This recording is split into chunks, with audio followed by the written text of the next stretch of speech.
என் வீட்டின் பழைய மாடியில் இரவு நேரம் நான் ஒருவேளை தூங்காமல் இருந்தேன்.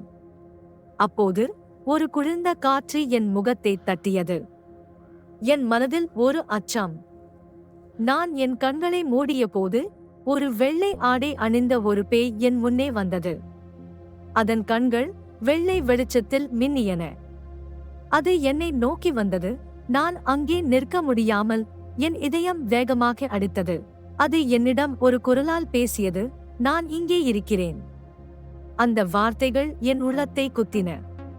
நான் ஓட முடியாமல் என் கால்கள் நிலத்தில் ஒட்டியிருந்தன.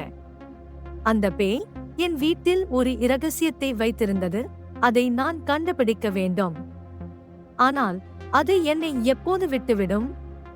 அந்த இரவு நான் ஒருபோதும் மறக்க முடியாததாக மாறியது.